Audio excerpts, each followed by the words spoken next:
நாமக்கல் மாவட்டம் வீசானம் பகுதியில் இருக்கிற மகாகாளியம்மன் அப்படிங்கிற அந்த கோவிலுக்குள்ள திருவிழா நடைபெறுது. திருவிழாவுக்குள்ள நாங்களும் பங்கெடுக்கணும், நாங்களும் கோவிலுக்குள்ள போய் வழிபாடு செய்யணும் அப்படின்னு அந்த பகுதியை சேர்ந்த பட்டியலினத்து மக்கள் மனு கொடுக்குறாங்க. காவல்துறை ஏற்பாட்டோட பட்டியலினத்து மக்கள் வழிபாடு செய்ய ஏற்பாடு செய்யப்படுது. உடனே அந்த திருவிழாவை ஏற்பாடு செஞ்ச, திருவிழாவை கொண்டாடுற, அந்த திருவிழாவை நடத்துற சமூகம் கடுமையான எதிர்ப்பு தெரிவிக்கிறாங்க. அப்படியெல்லாம் முடியவே முடியாது அப்படின்னு சொல்லிட்டு கடுமையான எதிர்ப்பு, கலேபரங்கள் நடக்குது. அங்க பெண்கள் முன்னிலையில அந்த சமூக மக்களை நாங்க கோவிலுக்குள்ள விட மாட்டோம் அப்படின்னு கோவிலோட கொடிமரத்தை எல்லாம் புடுங்கி வீசி கிணத்துக்குள்ள எரிஞ்சி கடுமையா எதிர்க்கிறாங்க. பெண்கள் முன்னிலைப்படுத்தப்படுறாங்க. இதுக்கு முன்னாடி விழுப்புரம் மாவட்டம் மேல்பாதி திரௌபதி அம்மன் கோவில் தமிழ்நாடு ஃபுல்லா தெரிஞ்ச அது ஒரு சர்ச்சைக்குரிய பிரச்சனை. ஏன் அப்படின்னா, ஐயாவே சொல்லிட்டாருன்னு இப்ப நம்ம பாமக வழக்கறிஞர் போய் அந்த கோவிலோட கூட்டை பிடிச்சி ஆட்டிக்கிட்டு கிடந்தார்ல, அந்த கோவில்லையும் கூட கதிரவனுங்கிற இளைஞர் அந்த கோவிலுக்குள்ள, பட்டியலினத்த இளைஞர் கோவிலுக்குள்ள போய் வழிபாடு பண்ணிடுறாரு. அதை தொடர்ந்து பெரிய பிரச்சனையாகுது, சர்ச்சையாகுது, அவர் தாக்கப்படுறாரு.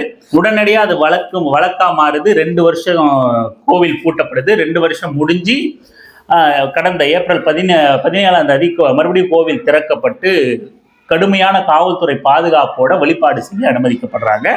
அப்பவும் அங்க அந்த பகுதியை சார்ந்த பெண்கள் அதாவது பட்டியலினத்து மக்களை கோவிலுக்குள்ள போகக்கூடாதுன்னு சொன்ன அந்த மக்கள், அதாவது வன்னியர் சமூக மக்கள் பெண்கள் கடுமையா வயிற்றுலையும் மார்லையும் அடிச்சுக்கிட்டு மண்ணை வாரி தூவி சாபம் விட்டு பட்டியலினத்து மக்களை கடுமையான வசவு சொற்களால வசைப்பாடி, அந்த கோவிலுக்குள்ள போறவங்களையும் சரி, இல்ல பொதுவா அங்க இருக்கிற மக்களையும் சரி வசைப்பாடி கடுமையா சாபம் பண்றாங்க.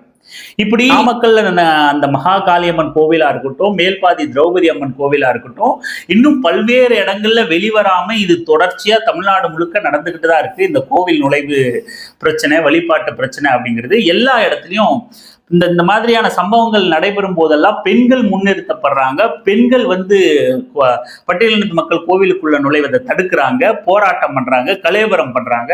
ரொம்ப சிவியரா நின்று அங்க சாபம் விடுறதுல இருந்து கடுமையா வாக்குவாதம் பண்றதுல இருந்து எல்லாத்தையும் பண்றாங்க.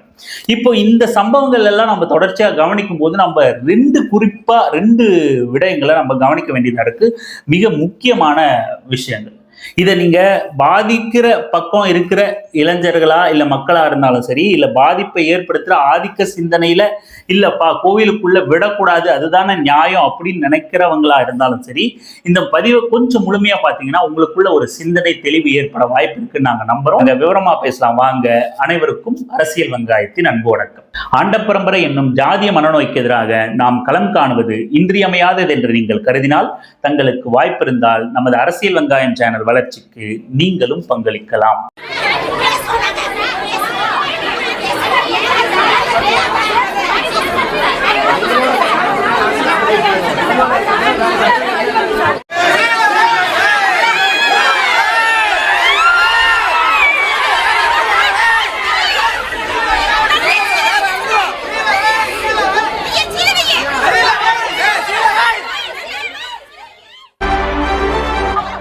சீல் வச்சீங்கன்னா பள்ளிக்கூடம் சீல் வச்சிருக்கீங்களா?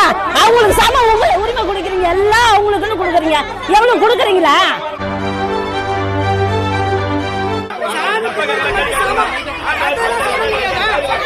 கோவில் நுழைவு இந்த பிரச்சனை இருக்குல்ல, திரௌபதி கோவிலா இருக்கட்டும், இந்த நாமக்கல் வீசானம் கோவில் பிரச்சனையா இருக்கட்டும், இல்ல இது மாதிரியான பல்வேறு பிரச்சனைகளா இருக்கட்டும், நீங்க இதை எதோட தொடர்பு படுத்தி பார்க்கணும் அப்படின்னா, அனைத்து சாதியினரும் அர்ச்சகர் ஆகலாம் அப்படிங்கிற அந்த விஷயத்தோட. இங்க எந்த மதம் தொடர்பான, குறிப்பா இந்து மதம் தொடர்பான, சாதிய தொடர்பான எந்த பிரச்சனையுமே அதுக்கான ஆரம்ப புள்ளி, ஆதி புள்ளி எது அப்படின்னா பார்ப்பனியம் தான். பார்ப்பனர்கள் அல்லது பார்ப்பனியம் அப்படின்னு சொல்லலாம். அதனோட வேர் அதுதான். நோய் நாடி நோய் முதல் நாடின்னு சொல்லுவாங்க இல்லையா? எதையுமே நோய் நாடி நோய் முதல் நாடிங்கிற மாதிரி அதனோட ஆரம்ப புள்ளி எங்க இருக்கோ அதை தொடணும். ஆமாம்பா, நீங்க எல்லாத்துக்கும் பாப்பாங்கிட்ட போய் நின்றுவீங்க.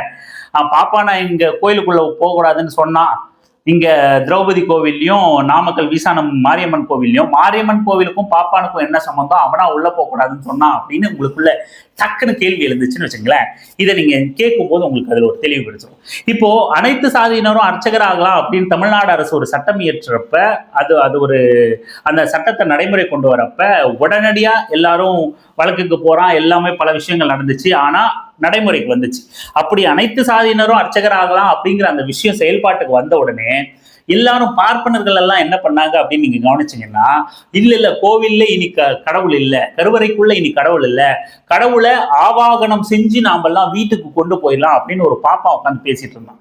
அந்த பைத்தியக்காரன் பேர் கூட எனக்கு ஞாபகம் இல்லை, டக்குன்னு ஞாபகத்துக்கு வரல. அந்த லூசு பையன் அடிக்கடி நான் கேஸ் போடுறேன், அதை பண்றேன் இதை பண்றேன்னு பேசிக்கிட்டு இருப்பான். இப்படி நாமெல்லாம் கருவறைக்குள்ள போனோம் அப்படிங்கிற நிலைமை வந்த உடனே கருவறையில கடவுளே இல்லை அப்படின்னு சொல்லிடுவான். கடவுளை ஆவாகனம் பண்ணிட்டு நாங்க வீட்டுக்கு கொண்டு போயிட்டோம் அப்படின்பான்.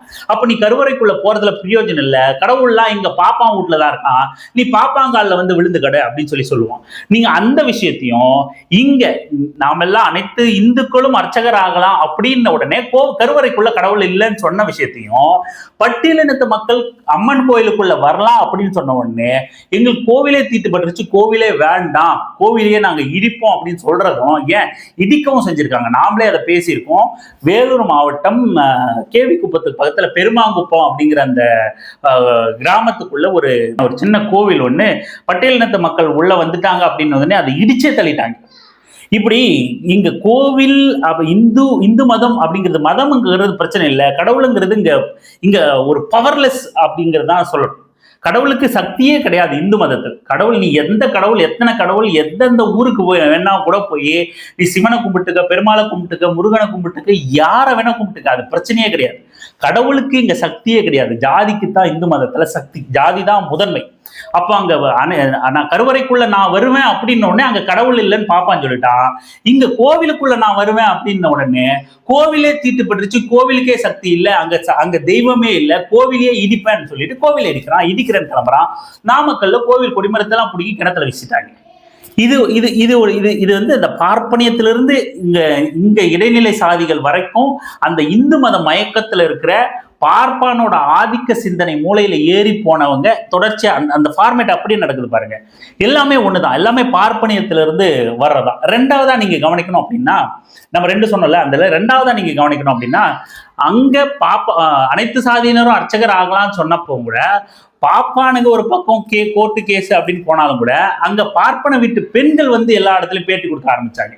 நீங்க பெரும்பாலும் பாத்தீங்கன்னா பொதுவெளியில பேசுறது, மடிசார் கட்டிக்கிட்டு மடிசார் மாமிக்கெல்லாம் வந்து பெரிய அளவுல அங்கங்க பேட்டி கொடுக்கறது, பொதுவெளியில பேசுறது. அது நாங்களே பிராமணா வீட்டு பெண்களே உள்ள போக மாட்டோங்க, கருவறையில போக முடியாதுங்க, ஆச்சாரமா இருக்கணுங்க, ஆச்சாரமா இருக்கிற பிராமணா வீட்டு பெண்களே நாங்க போக மாட்டோம், அதுக்கப்புறம் எப்படிங்க மத்த சாதியெல்லாம் போகலாம், அது கடவுள் எழுதுனதுங்க, வேதம் தந்ததுங்க, சனாதன தர்மங்க, அப்படி இப்படின்னு வெண்ணெய் விளக்கெண்ணெய் அப்படின்னு மயிறு மட்டன் எல்லா சாக்கியும் சொல்லுவாங்க. யாரை முன்னிறுத்துவாங்க அப்படின்னா பார்ப்பன வீட்டு பெண்கள் தான் பெருமளவுல வந்து அதுக்கு முட்டு கொடுத்துட்டு இருப்பாங்க. ஏன்னா பார்ப்பன வீட்டு பெண்களே அதுக்குள்ள போக முடியாது. அவனுங்க பாப்பானுங்க பாப்பா வீட்டு பெண்களே தான் வீட்டு பெண்களுக்கே தீட்டு பார்ப்பானுங்க. ஆனா பிரச்சனைன்னு வரும்போது நம்மளையெல்லாம் சமாதானப்படுத்த, நமக்கெல்லாம் புத்திமதி சொல்ல பாப்பா யாரை ஒடுக்கி வச்சிருக்கானோ அவன் வீட்டு பெண்ணையே கூட்டு வந்து நம்ம கிட்ட பேசுவோம்.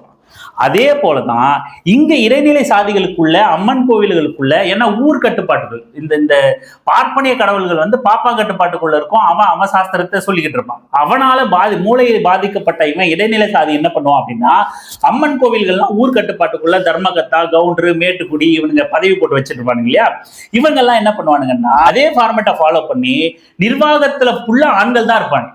நிர்வாகத்துல ஒரு இடத்துல கூட, கோவில் நிர்வாகத்துல அது இந்து சமய அறநிலையத்துறையே மெயின்டைன் பண்ற கோவிலா இருந்தாலும் சரி, இல்ல ஊரே அவங்களே அதை பராமரிச்சுக்கிட்டு இருக்கிற கோயிலா இருந்தாலும் சரி, எந்த கோவிலா இருந்தாலும் அதுல பெண்கள் பேரளவுக்கு ஒரே ஒருத்தர் தான் உறுப்பினராக இருப்பாங்க. ஏன்னா இந்த சமய அறநிலையத்துறையோட அது ஒரு விதிமுறை, பெண்களும் உறுப்பினராக இருக்கணும் அப்படின்னு, அந்த குழுவுல பெண்களும் இடம்பெற்றிருக்கணும் அப்படின்னு அந்த ஃபார்மாலிட்டிக்காக அந்த ஆதிக்கத்தில் அதிகாரத்தில் இருக்கா பாத்தீங்களா, கவுண்டராவோ தலைவராவோ மேட்டுக்குடியாவோ இந்த மாதிரி இல்ல வேற ஏதாவது வேலையில, ஆனா அவன் முக்கிய புள்ளியா இருப்பான், இல்ல அவன் கவர்மெண்ட் வேலை ஏதாவது செஞ்சுக்கிட்டு இருப்பான், கவர்மெண்ட் பதவியில் ஏதாவது இருப்பான், அதனால அவன் மனைவியா அந்த பொறுப்புல போட்டுருவான்.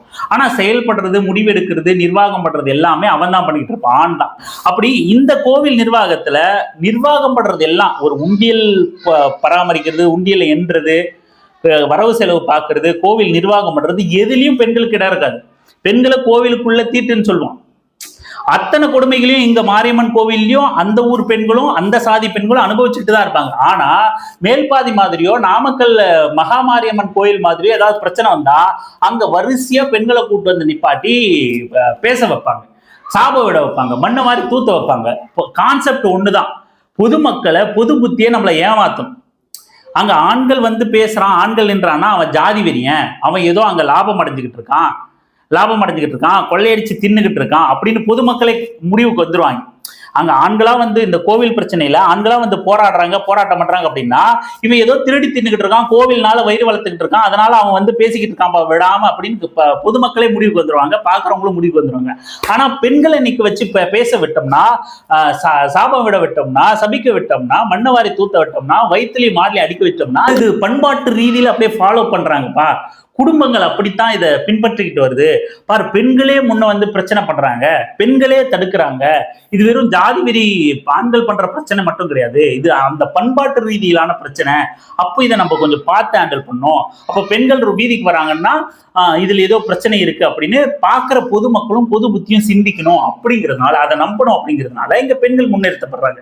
அதனாலதான் கோவில் நிர்வாகத்துல எங்கேயுமே பெண்களுக்கு பங்களிப்பு இல்லாத அம்மன் கோவில்கள்ல இந்து சமய அறநிலையத்துறை குழுக்கள்ல பேருக்கு மெம்பர் இருக்கலாம், ஆனா அவங்களுக்கு பெரும் பங்களிப்பு எல்லாம் ஒன்றும் கிடையாது. எந்த இடத்துலயும் முக்கியத்துவம் இல்லாத பெண்கள் வந்து சாதி பிரச்சனை வரும்போது பட்டியலினத்த மக்களை உள்ள விடக்கூடாதுன்னும் போது பெண்கள் வந்து போராட்டம் பண்ற மாதிரி காட்டும்.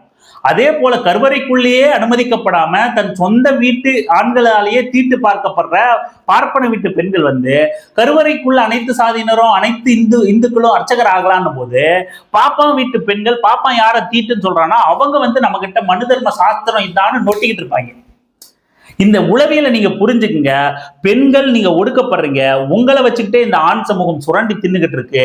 இந்த அதுவும் இல்லாம பெண்களை வச்சு காட்டுட்டா இது ஒரு பண்பாட்டு ரீதியிலான விஷயம் அப்படிங்கிற மாதிரி நம்ம பொது புத்திய பொது உளவியலை சமாதானப்படுத்த மட்டுமே இந்த உத்தியை கையாளுறாங்க.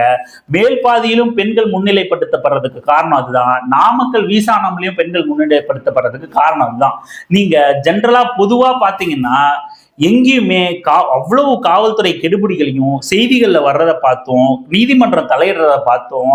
அதையெல்லாம் தாண்டி துணிச்சலா காவல்துறையை எதிர்கொள்ற நம்ம இருக்கிறத சொல்றோம். அந்த அந்த மக்கள் கிட்ட இருக்கிற இயல்பான குணாதிசயத்தை நம்ம சொல்ல வரோம். இந்த கெடுபிடிகளை தாண்டி காவல்துறையை எதிர்கொண்டு சாதியை நாங்க பற்றிட்டு இருக்கோம், சாதியை காப்பாற்றுவோம், அவங்கள உள்ள விட மாட்டோம்னு சட்டத்தை எதிர்த்து குரல் கொடுக்கிற அளவுக்கு சாதாரண எளிய கிராம பெண்களுக்கு இன்னும் துணிவு கிடையாது, துணிவு வரல. எல்லா விஷயங்களுக்கும் பெண்கள் துணிச்சலா முன்ன வரணும் அப்படிங்கிறத நம்ம விரும்புறோம். பகுத்தறிந்து பார்த்து எல்லா துறைகளிலும் பெண்கள் முன்னேறணும், சாதிக்கணும், நீதிபதியா வரணும், வக்கீலா வரணும், அமைச்சரா வரணும், முதலமைச்சரா வரணும், எல்லாமும் நாமளும் விரும்புறோம். ஆனா இப்போதைக்கு இருக்கிற சமூக சூழல்ல நியாயமா பெண்கள் சரியான விஷயத்துக்கு முன்னெழுந்து அதிகாரத்து கேள்வி கேட்கறதே மிக பெரும் சவாலா இருக்கு. ஆனா அப்படி இருக்கிற சூழல்ல ஜாதியை ஆதரிச்சு இன்னொரு சாதியை உள்ள விடக்கூடாதுன்னு காவல்துறை, நீதிமன்றம், அரசு, மீடியா இப்படி எல்லாத்தையும் எதிர்த்து ஒரு துணிச்சலோட பெண்கள் முன்ன வரமாட்டாங்க, வரல. அந்த சூழல் சமூகத்துல இல்ல. இது திட்டமிட்டு அதுக்கு பின்னாடி ஒரு கும்பலே இருந்துகிட்டு அரசியல் பண்ணுது. அந்த கோவிலை நம்பி சுரண்டி தின்னு ஜாதி வெறியை வச்சு லாபம் பார்க்கறவனுங்க அந்த பெண்களுக்கு பின்னிருந்து இயக்குறாங்க, பெண்களை முன்னிறுத்தி அவங்களுக்கு பின்னாடி ஒளிஞ்சுக்கிட்டு இருக்காங்க அப்படிங்கிறது மட்டும்தான் உண்மை. இங்க சனாதனம் பண்றதும் பார்ப்பனியத்தின் பாதிப்பால தான் இதுவும் நிகழுது. பாப்பா நம்ம கோயிலுக்குள்ள வந்தா கடவுளை வீட்டுக்கு கொண்டு போயிடுவான், இடைநிலை சேதி நாம கோயிலுக்குள்ள போனா கோவிலே இடிச்சிருவான். பாப்பா நாம கோயில் கருவறைக்குள்ள போறதை எதிர்க்கிறதுக்கும் அவன் வீட்டு பெண்களை விட்டு தான் நமக்கு பதில் கொடுப்பான். இடைநிலை சாதியும் இங்க நாம கோயிலுக்குள்ள போறதை எதிர்ப்பு தெரிவிக்க அங்க இருக்கிற பெண்களை தான் பயன்படுத்தி நமக்கு எதிர்ப்பு தெரிவிப்பான். நேரடியா ஜாதி வெறியன்கள் களத்துக்கு வரமாட்டானுங்க. வந்தா அவனுங்க அப்பட்டமான ஜாதி வெறியன்கள், சுரண்டி திங்கிறவனுங்க, கோயில ஏமாத்தி வயிறு வளர்க்குறவனுங்க எல்லாருக்கும் தெரிஞ்சு போயிடுன்னு இந்த வேலையை பின்னிருந்து இவனுங்க செய்வானுங்க. இதுக்கு பின்னாடி இருக்கிற சூழ்ச்சி அரசியல் இதுதான். இதை உங்களோட பகிர்ந்துக்கணும்னு தோணுச்சு. இது நிச்சயமா உங்களுக்குள்ள ஏதாவது ஒரு சின்ன சிந்தனை விதைக்கும் நம்ம நம்புறோம். தொடர்ந்து பேசலாம், தொடர்ந்து இணைந்திருங்கள் அரசியல் வெங்காயம் சேனலுடன். நன்றி, வணக்கம்.